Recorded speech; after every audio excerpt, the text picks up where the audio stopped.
Laurence Nardon, dans votre dernier livre, Les États-Unis de Trump, vous analysez la politique migratoire du président américain.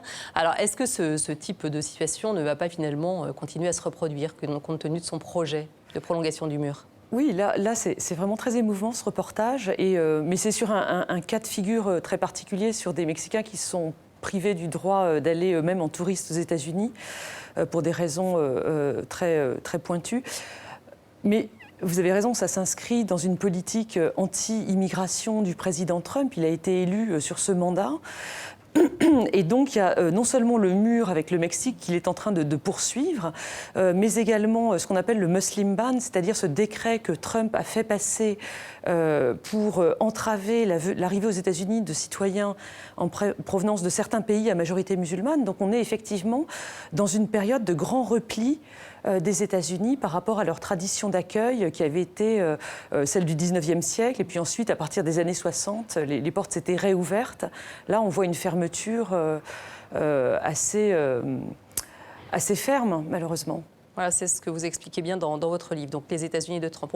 Laurence Nardon, vous êtes donc responsable du programme Amérique du Nord à l'IFRI, l'Institut français des relations internationales. Donc ces coups ne vous étonnent probablement pas, vous qui connaissez très bien les États-Unis.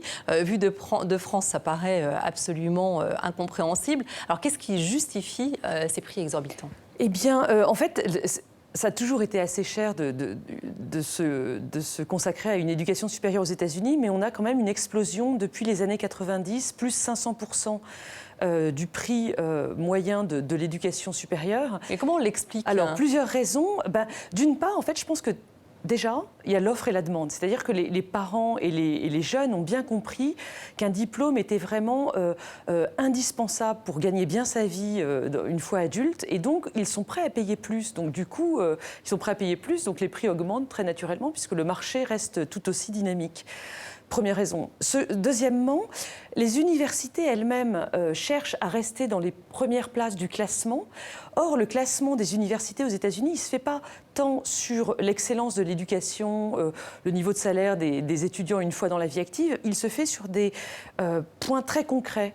Le nombre de mètres carrés de bibliothèque par étudiant dans l'université, le nombre de professeurs très prestigieux, l'accès au Wi-Fi, enfin tout un tas de choses matérielles. Donc il y a une course à l'équipement d'une certaine façon. Exactement, il y a une course à l'équipement. Donc les universités investissent énormément en équipement et donc ce coût est redistribué sur le coût de l'enseignement dans ces universités. Donc ça ne cesse de monter année après année. Et j'ajoute une troisième cause pour cette explosion des prix qui est un effet pervers des bourses.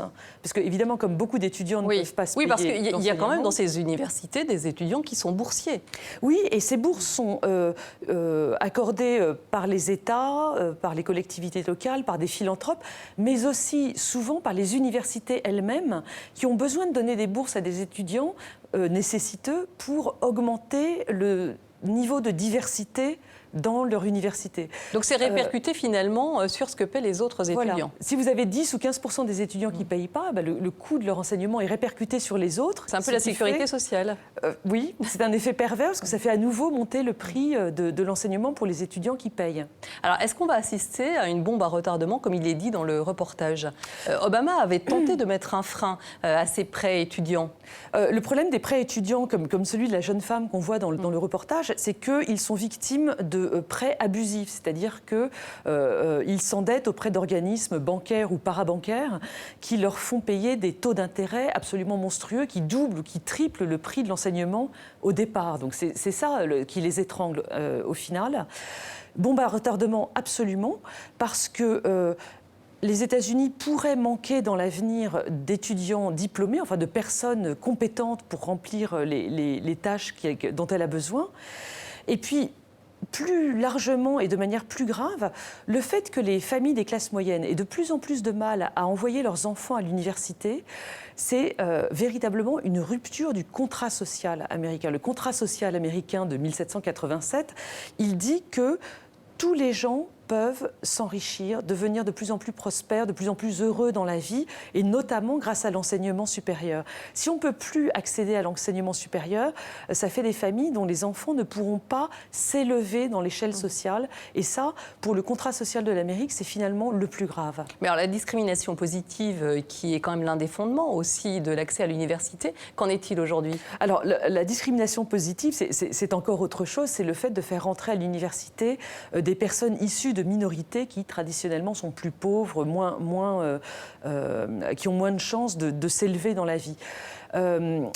Alors, elle est aujourd'hui remise en question notamment par les perdants de ce système, c'est-à-dire les Blancs qui ont traditionnellement plus de facilité pour aller à l'université et qui, du coup, se voient moins chanceux, notamment pour aller à Harvard. On sait que si vous êtes issu d'une communauté afro-américaine, vous allez avoir des niveaux de notes en fin du secondaire, fin du lycée, moins exigeants que si vous êtes un blanc, mais surtout que si vous êtes un Asiatique. En fait, c'est la minorité qui aujourd'hui est qui souffre le plus de la discrimination positive, parce que comme les Asiatiques, enfin les Asian Americans, comme on dit aux États-Unis, les Américains d'origine asiatique ont de très très bons résultats scolaires, finalement on leur en demande plus pour qu'ils puissent entrer à l'université, et ils sont perdants du système, et ils sont aujourd'hui vent debout contre cette discrimination positive, notamment pour entrer à Harvard. Il y a en ce moment un